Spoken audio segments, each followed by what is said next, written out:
Imagine uncovering a document that holds a startling revelation, one capable of challenging centuries-old depictions of one of history's most iconic figures, Jesus of Nazareth. What if there existed a letter written by none other than Pontius Pilate himself? A letter that didn't just talk about the political turmoil of Judea, but provided a detailed account of Jesus' physical appearance. What did Pilate really see? What if there was a letter offering precise descriptions of Jesus' skin color, facial features, and demeanor? In a world where ancient art and historical records often conflict, could this letter be the missing piece of a 2,000-year-old puzzle? The familiar image of Jesus, with a serene expression and Eurocentric features, might not align with historical reality. Archaeological discoveries and ancient texts suggest contradictions.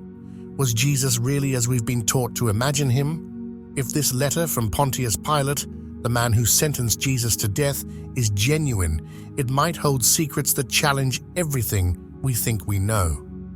Pilate's letter, written to Emperor Tiberius, is not just a political report. It is a first-hand account that dives into Jesus' identity, his teachings, and the influence he wielded.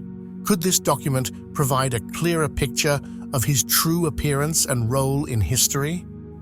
Pilate begins by describing Judea as a region on the edge of rebellion. Political tensions ran high, but what made it unique was its deep spiritual fervor. He portrays Jerusalem as a place where every decision carried the risk of igniting chaos. Then comes a question worth asking: who really held the power? Pilate paints the high priests as more than religious leaders. He describes them as cunning manipulators, arrogant yet fearful, balancing control over the masses while negotiating with Rome. Pilate viewed them with suspicion, sensing they feared losing their influence under his rule. In the midst of this, murmurs about Jesus of Nazareth began to reach Pilate. At first, he initially dismissed the rumors as mere noise about another preacher. But soon, Jesus caught his attention. Why? Because unlike others, Jesus was reportedly sympathetic to Romans, a rare stance in a region deeply hostile to Roman authority. This led Pilate to take action. He sent agents to investigate Jesus. Who was this man? Was he a political threat, or something entirely different? As Pilate dug deeper, he began to unravel the mystery of a figure who had captivated the people and unnerved the high priests. The encounter that changed everything. What Pilate heard about Jesus was far from what he expected. This was no typical troublemaker stirring up rebellion. Instead, Pilate's agents described a man whose teachings focused on love, humility, and a kingdom that was not of this world. Jesus wasn't rallying people for insurrection. He was talking about inner transformation and a profound understanding of authority. This unexpected portrayal piqued Pilate's curiosity. What kind of man could inspire both reverence and fear without lifting a sword or raising his voice? Pilate's interest turned personal. He decided he needed to see this enigmatic figure for himself, a decision that would mark a turning point in his life and governorship. The first time Pilate saw Jesus, he was taken aback. Here was a man who appeared unimposing, even humble, yet his presence commanded attention and respect. Pilate's account hints at his surprise, even confusion. How could someone so seemingly gentle spark so much hysteria? This initial encounter began a complicated relationship between Pilate and Jesus, one that went beyond politics or rebellion. In his letter, Pilate described Jesus as having an aura that was difficult to ignore. His teachings didn't challenge Roman rule directly, but instead offered a vision of peace, compassion, and personal transformation. This approach made Jesus stand out, even among the most unconventional preachers. As unrest in Jerusalem continued to simmer, Pilate received more reports about Jesus. Roman informants and local officers noted his growing influence. But instead of fiery speeches or calls for revolt, Jesus used parables to convey profound truths. Pilate found it intriguing that Jesus' following wasn't limited to any one group. Commoners, Roman sympathizers, and even some Jewish elites listened to him. What kind of teacher could cross such rigid societal lines in a divided city, like Jerusalem? Pilate wanted answers. He ordered his aides to gather more detailed accounts and even had his secretary transcribe Jesus' teachings. The reports painted a picture of a man who spoke with calm authority and a magnetic presence. When Pilate finally saw Jesus speaking to a crowd near the Roman garrison, he was struck by both his demeanor and his physical presence. Pilate's letter describes Jesus as having fair skin, long hair that framed his face, and an expression that was both humble and commanding. Yet it wasn't just his appearance that left an impression, it was his voice. Jesus spoke softly, without the fiery tone typical of agitators, yet every person in the crowd seemed captivated by his words. Pilate observed how Jesus' messages of love, forgiveness, and humility resonated deeply. Even Pilate's own aides seemed taken by the preacher, which unsettled Pilate more than he cared to admit. As Pilate sought to understand Jesus further, he realized the challenge before him. Jesus didn't fit the mold of a revolutionary, but his growing influence unnerved the high priests, who saw him as a threat to their authority. Pilate was now caught in a delicate situation. Should he intervene and risk unnecessary conflict, or let things unfold naturally, knowing the religious leaders were growing increasingly hostile? Ultimately, Pilate decided on a bold step: to arrange a private meeting with Jesus. This encounter would set in motion a series of events that would alter the course of history forever. A clash of authority and faith. When Pilate summoned Jesus to the palace, he wasn't prepared for the profound impact their meeting would have on him. Pilate's letter recounts the moment Jesus arrived, calm, unassuming, and completely devoid of fear. Pilate was struck by the preacher's piercing yet kind eyes, which seemed to hold a quiet confidence that unsettled him. What kind of man stands so composed in the face of Roman power? Pilate began their conversation with standard questions about Jesus' teachings and the swelling crowds that followed him. But instead of political slogans or fiery rhetoric, Jesus spoke of love, human nature, and the transformative power of forgiveness. Pilate found himself drawn into a dialogue that felt more like a philosophical discussion than an interrogation. The tension between Pilate's duty and personal convictions grew when he warned Jesus about the growing hostility among the Jewish leaders. Pilate urged him to tread carefully, cautioning against provocative public addresses. Yet Jesus remained unfazed. He thanked Pilate for his concern, but showed no fear or hesitation about the dangers ahead. Pilate couldn't shake the unease that came with this response. Was this peace a sign of wisdom or an acceptance of an inevitable fate? As the days passed, the situation in Jerusalem became more volatile. Pilate's efforts to maintain order were met with growing resistance, particularly from the Pharisees and high priests.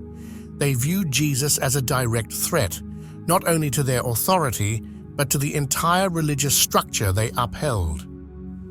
Despite their hostility, Jesus continued teaching, drawing even larger crowds each day. Pilate's letter reveals his internal struggle during this time. He saw Jesus as a man of peace, not a revolutionary, yet he couldn't ignore the pressure from the Jewish leaders. Behind the scenes, the high priests were leveraging the threat of rebellion to force Pilate's hand, insinuating that failure to act against Jesus would undermine Pilate's authority in the eyes of Rome. How could Pilate protect an innocent man without jeopardizing his governorship? The tipping point came unexpectedly on the eve of the Passover festival. Pilate was awoken by guards with urgent news. Jesus had been arrested in the Garden of Gethsemane, betrayed by one of his own disciples. The high priests wasted no time, convening a council and declaring Jesus guilty of blasphemy. Pilate's letter vividly describes the chaotic early hours following Jesus' arrest. The Jewish authorities accused him of claiming to be the Son of God, a charge that was both religiously offensive and politically dangerous. Pilate knew the high priests were seeking a death sentence they couldn't impose themselves. They needed Rome's legal authority to carry it out, and they were determined to use Pilate to achieve their goal. Would Pilate give in to their demands, or would he risk defying them to save a man he knew was innocent? The crossroads of power and fate. The pressure was mounting.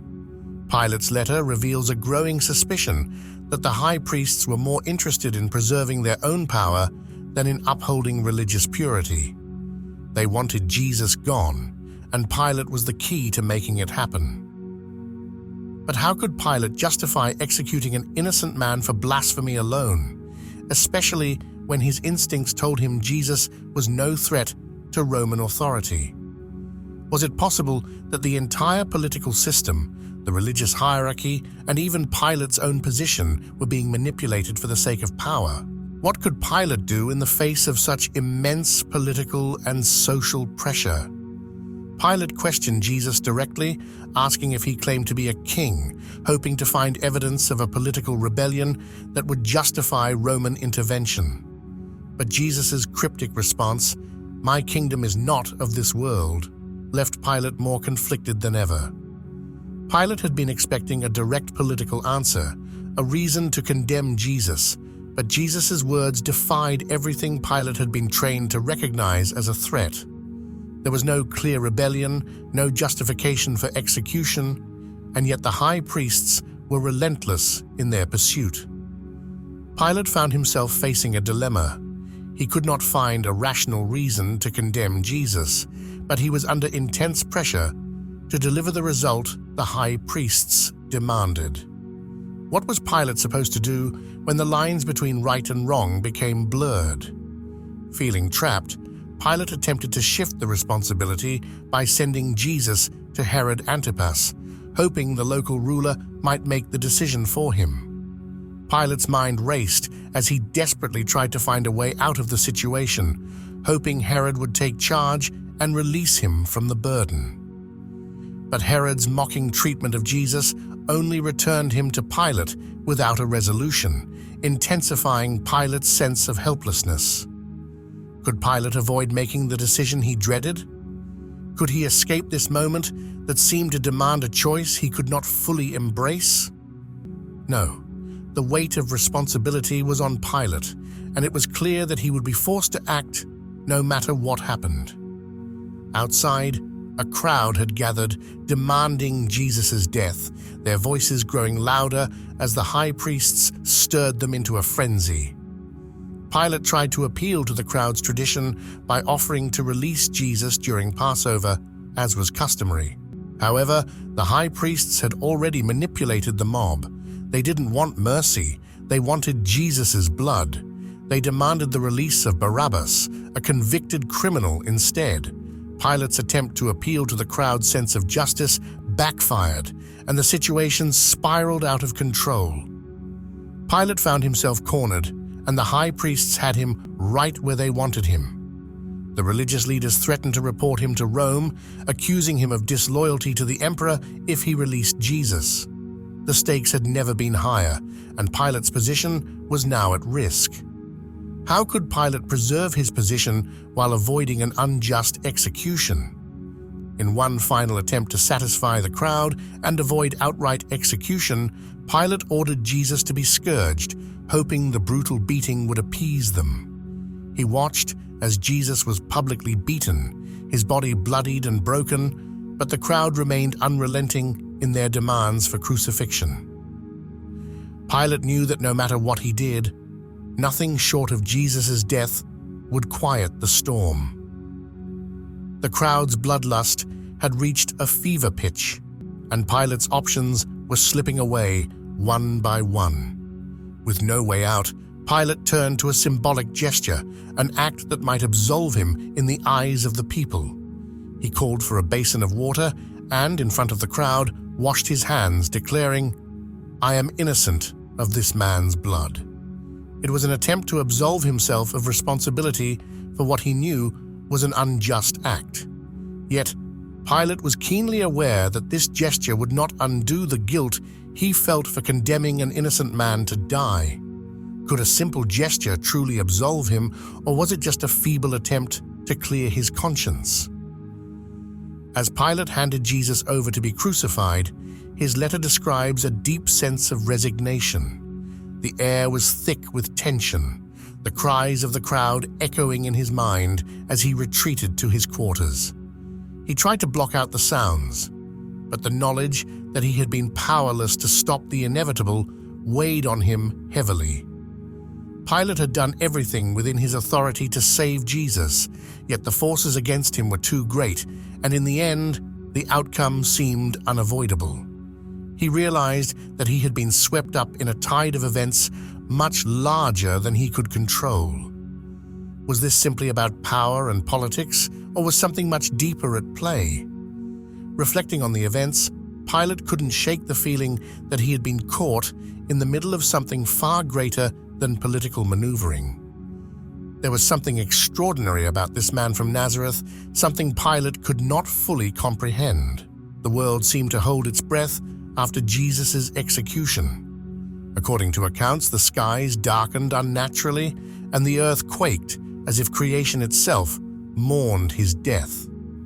The temple curtain, a symbol of separation between the divine and humanity, was torn in two as though unseen hands had ripped it apart in protest. Whispers spread quickly through the streets of Jerusalem. Some called it coincidence. Others spoke of divine judgment. Could these events really be dismissed as mere natural phenomena, or was the universe bearing witness to something extraordinary? In the days that followed, a strange mix of fear and hope rippled through the people. Jesus' followers scattered, their dreams shattered, yet rumors of an empty tomb began to surface. Could it be true? Had the man who spoke of a kingdom not of this world somehow defied death itself? For those watching the events unfold, one question loomed larger than any other. Was this the end of a story, or just the beginning? Pilate knew that Jesus' life and death would have consequences far beyond the walls of the Roman palace, consequences that would ripple through history. In his heart, Pilate began to wonder, was this moment truly about power and politics, or was it something deeper, something that defied even his understanding? Was it possible that Pilate had become a part of a much bigger story than he had ever imagined? Would Pilate ever truly understand the magnitude of his decision? The struggles within Pilate. A reflection Pilate kept thinking. What was the priest's real motive? It wasn't about religion, it was about power. They wanted Jesus gone, and Pilate was the one who could make it happen. But could he really justify condemning a man who seemed so innocent? He was stuck between the rock of political pressure and the hard place of his conscience. Pilate kept insisting that Jesus wasn't a threat to Roman rule, but the high priests. The priests weren't letting up. Was it really that simple, though? Pilate asked Jesus if he was a king, hoping to find some hint of rebellion that would make the decision easier. But Jesus' answer, "My kingdom is not of this world," left Pilate with more questions than answers. Pilate tried to offer the crowd a compromise by releasing Jesus for the Passover, but they weren't having any of it. What was he supposed to do when the mob was this relentless? The high priests had turned the people against Jesus, and now they demanded Barabbas, a convicted criminal, instead. Pilate's plan to get out of this situation was falling apart fast. How could he keep his position and still maintain some shred of morality? In a last-ditch effort, Pilate ordered Jesus to be scourged, hoping the brutal punishment would be enough to quell the crowd's fury. Would the sight of Jesus beaten satisfy the mob, or was it already too late? But when the crowd saw Jesus bloodied and bruised, they didn't flinch. They only grew louder. It was clear now, nothing would stop them. Pilate was running out of options. Then came the symbolic moment that everyone would remember. Pilate washed his hands in front of the crowd, declaring, "I am innocent of this man's blood." Was this really an act of absolution, or was it just a weak attempt to distance himself from the whole mess? It was a gesture of resignation, a way to say, "I tried, but I couldn't win this one." But deep down, Pilate knew it wouldn't change the outcome. He had failed. As Pilate handed Jesus over to be crucified, he retreated from the scene, a heavy sense of defeat settling in. Could he live with what he had just allowed? He had tried everything within his power to stop it, but in the end, the political and social forces were simply too strong. His role in this tragedy was sealed, and he couldn't escape the consequences. Do you think Pilate had any other choice, or was he just caught in a difficult situation? Let us know what you think in the comments. If you enjoyed the video, don't forget to hit the like and subscribe button for more.